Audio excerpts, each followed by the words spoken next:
കേരളത്തിലെ ആളുകൾക്കാണ് മുഖ്യമായിട്ട് വേണ്ടത്. ഞാൻ നേരത്തെ പറഞ്ഞല്ലോ, മറ്റ് തമിഴ്നാടിലും ആന്ധ്രയിലൊക്കെ അവർ ഗവൺമെൻറ്റിൽ നിന്ന് ഒരുപാട് സഹായം, അവിടെ നമ്മൾ പോയി ചെയ്യേണ്ട ആവശ്യമില്ല. വാസ്തവത്തിൽ അത് അവർ കോൺസെൻട്രേറ്റ് ചെയ്യുന്നത് തന്നെ പാവപ്പെട്ടവർക്ക് വേണ്ടിയിട്ടാണ് അത്. അപ്പോൾ ഇതിപ്പോൾ ഞങ്ങൾ 70 എന്ന് പറഞ്ഞിപ്പോൾ 170 മേൽ കുട്ടികളുടെ ഓപ്പറേഷൻ കഴിഞ്ഞു. അതുകൂടാണ്ട് അപ്പോഴാണ് എനിക്ക് പെട്ടെന്ന് ഒരു മനസ്സിൽ തോന്നിയത്, 3 കോടിയോളം കാത് കേൾക്കാത്ത പാവപ്പെട്ടവരുണ്ട് ഇന്ത്യയിൽ. 3 കോടിക്ക് മേലുണ്ട്, അതും കുട്ടികൾ. ആ കുട്ടികളെന്ന് പറയുമ്പോഴേക്കും പാവപ്പെട്ടവരുടെ വെച്ച് നോക്കുമ്പോൾ 1 കോടിയോ 1.5 കോടിയോളം ഉണ്ട്. അപ്പോൾ അവർക്ക് കാത് കേൾക്കേണ്ട അപ്പം നമ്മൾ ഒരു പാട്ടോ അല്ലെങ്കിൽ എൻ്റെ കൂട്ടുകാരായ ജയൻ്റെയോ അല്ലെങ്കിൽ മുഹമ്മദ് റഫി സാഹിബിൻ്റെയോ അല്ലെങ്കിൽ ലതയുടെയോ അല്ലെങ്കിൽ നല്ല നല്ല പാട്ടുകളോ ശബ്ദങ്ങളോ ഒന്നും അവർ കേട്ടിട്ടില്ല.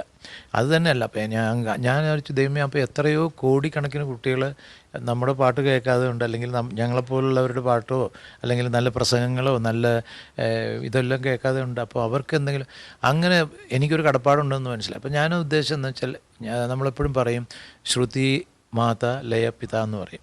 അപ്പോൾ ശ്രുതിയാണ് മാത, അമ്മ ശ്രുതിയാണ്. അപ്പോൾ ശ്രുതിയാണ് ഞങ്ങൾ എടുത്തിട്ടില്ല. ആദ്യം താളത്തിന് എടുത്തത്, അച്ഛൻ്റെ വശത്തോട്ടാണ് ആദ്യം പോയത്. അപ്പോൾ അതല്ല, അമ്മയുടെ വശത്ത് നമ്മൾ നോക്കണം, ശ്രുതിയല്ലേ കേൾക്കേണ്ടത്, അതല്ലേ. അപ്പോൾ അതുകൊണ്ടാണ് ഹൃദയ തരംഗം എന്ന് പറഞ്ഞിട്ട് അതും തുടങ്ങിയിട്ടുണ്ട്, ഹൃദയതാളം എന്ന്. ഞങ്ങൾ 2 കുട്ടികളുടെ ഓപ്പറേഷൻ കഴിച്ചു. അത് വളരെ വില കൂടുതലാണ്. കാരണം ഞാൻ റിക്വസ്റ്റ് എനിക്ക് വാസ്തവത്തിൽ എല്ലാം വിട്ട് ഓടി എവിടെയെങ്കിലും കളയാമെന്ന് തോന്നുന്നുണ്ട്. അതുപോലത്തെ കഷ്ടപ്പാടുകളുണ്ട്. കാരണം എന്തെന്ന് വെച്ചാൽ ഞാനൊരു കോടീശ്വരനല്ല. ഇനിയിപ്പോൾ എൻ്റെ ജീവിതത്തിലുള്ള എല്ലാ കാര്യങ്ങളും ഞാൻ ഇതിനു വേണ്ടി ചിലവഴിക്കാനാണ് ഞാൻ ഉദ്ദേശിക്കുന്നത്. പക്ഷേ എന്നാലും മറ്റുള്ളവർ അത് ഉൾക്കൊണ്ടുകൊണ്ട് അവരെ കൊണ്ട് ഒക്കുന്നത് പോലെ, ഞാൻ പത്രക്കാരോട് പോലും ഞാൻ പറഞ്ഞു, നിങ്ങളൊരിക്കലും ഒരു കോൺട്രിബ്യൂഷൻ കൊടുക്കാത്ത ആളുകളാണ്. അപ്പോൾ സ്നേഹത്തോടെ പറഞ്ഞു, ഞാൻ 1 രൂപയെങ്കിലും നിങ്ങൾ ഇതിന് തരണം. കുറച്ച് പേര് തന്നിട്ടുണ്ട്, പക്ഷേ എല്ലാവരും അതിന് ആ ഒരു ഇതായിട്ട് നമ്മൾ എത്രയോ അനാവശ്യമായിട്ട് കളയുന്നുണ്ട്. അപ്പോൾ അത് നമ്മളൊന്ന് കുറച്ച് നമ്മൾ ഇത് ചെയ്ത് കഴിഞ്ഞാൽ അത് തീർച്ചയായിട്ടും ഇതിങ്ങനെയുള്ള കാര്യങ്ങൾ ചെയ്യാൻ നോക്കും. അത് കൃത്യമായിട്ട് ഞങ്ങൾ ചെയ്തിട്ടുമുണ്ട്. അത് മാത്രമല്ല, ഇതിൻ്റെ പേരിൽ ആർക്കും ഡൊണേഷൻ വാങ്ങിക്കാനൊക്കില്ല. അതുപോലത്തെ ഇതാണ് ഞാൻ ചെയ്തിരിക്കുന്നത്.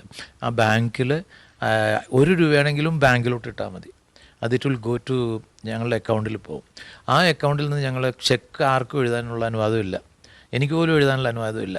It will definitely connected with ഹോസ്പിറ്റലിൽ അവരുടെ റിപ്പോർട്ട് വരുമ്പോഴേക്കും ആ റിപ്പോർട്ടിനനുസരിച്ച് ഡ്രാഫ്റ്റ് ഞങ്ങൾ അങ്ങോട്ട് അയക്കുകയുള്ളൂ. അപ്പോൾ അതുകൊണ്ട് ഇതുവരെ ഞങ്ങൾ കളക്ട് ചെയ്ത പണം ബാങ്കിലുണ്ട്. അത് കൃത്യമായിട്ട് ഈ 170 പേർക്കും ജെനുവിനായിട്ടുള്ള കുട്ടികൾക്ക് പോയിട്ടുണ്ടെന്നുള്ള ഒരു വലിയ തൃപ്തിയാണ്. പക്ഷേ അത് നടത്തിക്കൊണ്ട് പോകാൻ വലിയ വിഷമം.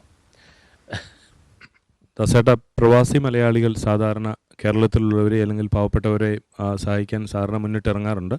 അപ്പോൾ ഞങ്ങൾക്ക് എന്തെങ്കിലും വെബ്സൈറ്റിലൂടെ, എനിക്കറിയാം അത് ഒരുപാട് ചെയ്യുന്നുണ്ട്, ഒരുപാട് പേര് ചെയ്യുന്നുണ്ട്, അതിനൊരു കുറവുമല്ല ഞാൻ പറയുന്നത്. പക്ഷേ ഇതിപ്പോൾ ജെന്യുനായിട്ട് എല്ലാവരും ചെയ്യുന്നത് നല്ലത് വരണമെന്ന് ആഗ്രഹിച്ചാണ് ചെയ്യുന്നത്.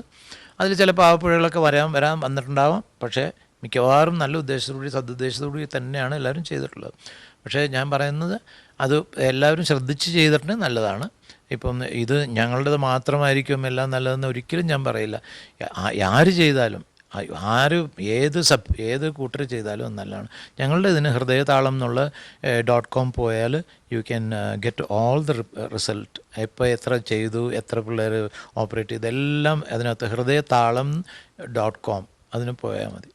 ദാസേട്ടാ, വീണ്ടും അമേരിക്കൻ പ്രവാസി മലയാളികൾക്ക് മറക്കാനാവാത്തൊരു രാവാണ് ഇന്ന് കടന്നുപോയത്. ചരിത്രത്തിൻ്റെ ഭാഗമാകുന്നു. പഴയ ഇടയകന്യകയിൽ തുടങ്ങി കായാമ്പൂവും പ്രവാചകന്മാരെയും ഒക്കെ അങ്ങയുടെ 65 അല്ലെങ്കിൽ വർഷങ്ങൾക്ക് മുമ്പ് കേട്ട അതേ ട്രാക്കിലെ ശബ്ദത്തിലൂടെ ഇന്ന് വീണ്ടും ഞങ്ങൾ കേൾക്കാൻ സാധിച്ചു. തിരക്കേറിയ ഈ പര്യടനത്തിനിടയിൽ കൈരളി USA സംസാരിക്കുവാൻ അങ്ങ് കാണിച്ച ഈ സന്മനസ്സിന് വീണ്ടും ഞങ്ങൾ നന്ദി പറയുന്നു.